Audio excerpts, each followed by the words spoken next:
ไปกระเทียมอย่างไรก็เฮ็ดคอยนำเจ้านี่50 ลืบบ่30 ลืบนี่โอ้เต็มเลยหม้อเนาะหม้อน้อยพุ่นว่ะมื้อนี้มื้ออุ่นดองเด้อตามพิธีของประเพณีทางสำเหนือเสียงกวางเอาเนาะอันนี้มัน30 ลืบอันนี้นะอันนี้เด้มันหม้อต้มหยังตัวนี้เอาสิต้มหน่อไม้โอ้ยังบ่มีเดือนเนาะข้างหากะเกียมตามฮิตของประเพณีเป็นดองมื้ออื่นดองทันหลานทรายเนาะอันนี้มันผู้แซ่ผู้สาวสบายดียังไงผู้ใดยังว่างนี่เฮ็ดจังได๋สิได้ผัวนำเพิ่นขี้อายปานนั้นเนาะว่างจักคนแล้วนี่มันใบจองบ่อ๋อมีแต่ผู้งามๆเนาะโอ้สาวนั้นคือขาใหญ่แท้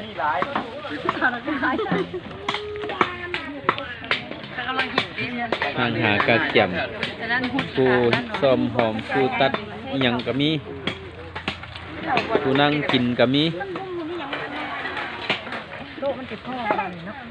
ใบจองบ่โอ้ยอาหารเสียงกวางเด้อนี่เด้อกำลังเอานอขมใส่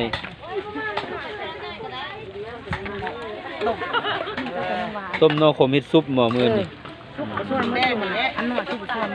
กินมื้อแรงนี่วะกินมื้อแรง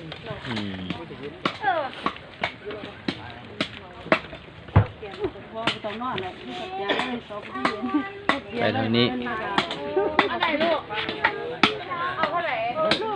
อันนี้แล้วไปละผักสวนนี้โอ้อิ่มเลยอยู่เฉยเนาะอิ่มเลยเนาะตอนบ่อิ่มคือห้าวแท้เลื่อมม่ำบ่นี่ผักสวนนี้กำลังตัดดุกเป็นแกงเนาะ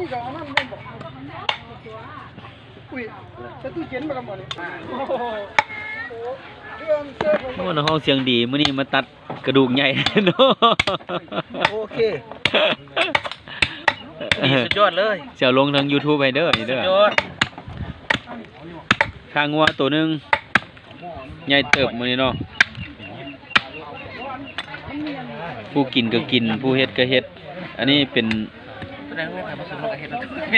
พื้นบ้านเนาะเป็นพื้นบ้านแนวมันทางแนวนี้แหละแซ่บได้กินตอนนี้มันแซ่บผู้กินดิบก็มีผู้กินซุปก็มี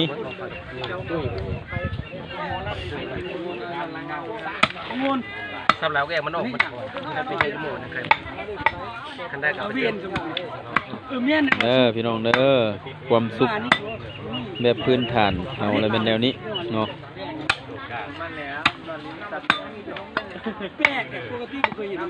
เฮ็ดน้ำเฝอต้มเฮ็ดน้ำเฝอเนาะแซ่บเนาะ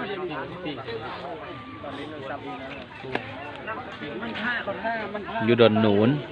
นครหลวงเวียงจันทร์เท่านี้แหละแต่ว่าพื้นฐานทางพี่น้องสำเหนือเส้นกวางเขา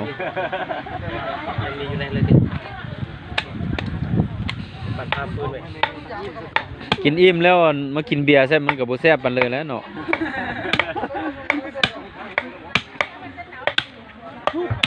แม่นแหละครับอันนี้มันก็ทีมงานแบบบกพุดเนาะ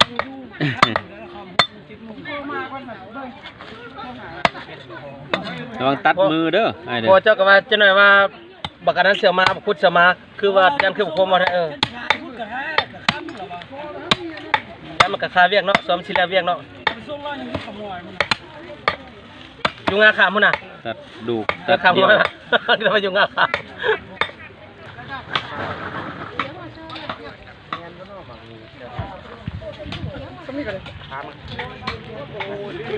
ตอนน้อยต้มเครื่องในเพราะว่ามันปอดนี่มันตรงมันเลยเนื้อสีอันนี้มันเคยเด้อนี่เด้อดองมืออื่นดองเพิ่นนี่แหละคันหลานจะว่าแม่บางว่าคิดว่าตำรวจขี้ก้างเหมือนวะ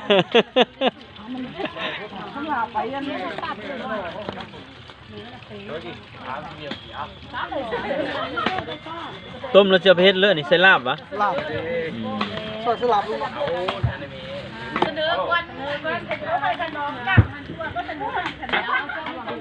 ฝั่งส่วนนี้ซ่อมหอมล่างหอมฝั่งส่วนนี้นะ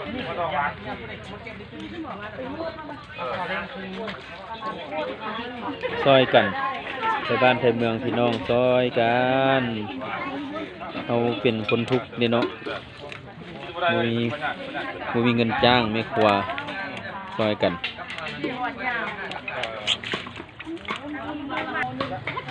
อันนี้ก็กำลังเงียบกันอันนี้ผู้หลักผู้ใหญ่เพิ่นนี่นะ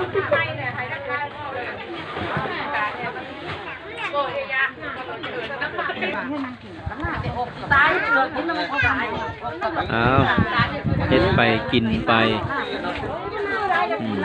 มีเฮ็ดมีกินอันนี้แหละพี่น้องเอ้ยมีเฮ็ดมีกินเฮ็ดอย่างเดียวบ่ได้กินอย่างเดียวบ่ได้มีเฮ็ดมีกินมีเฮ็ดมีหามีรับมีนอนมีมวลมีซื่นเนาะ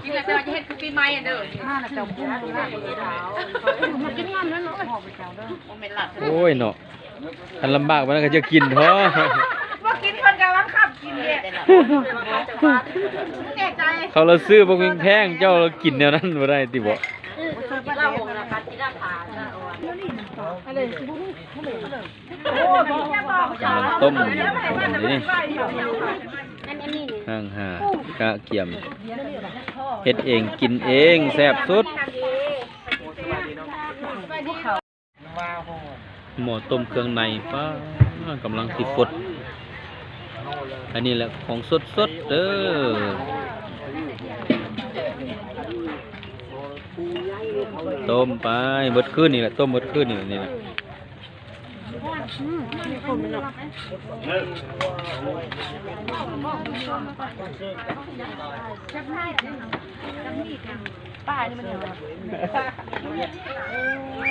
ลองเบิ่งคนเบิ่งดูมันมีหยังแน่หั่น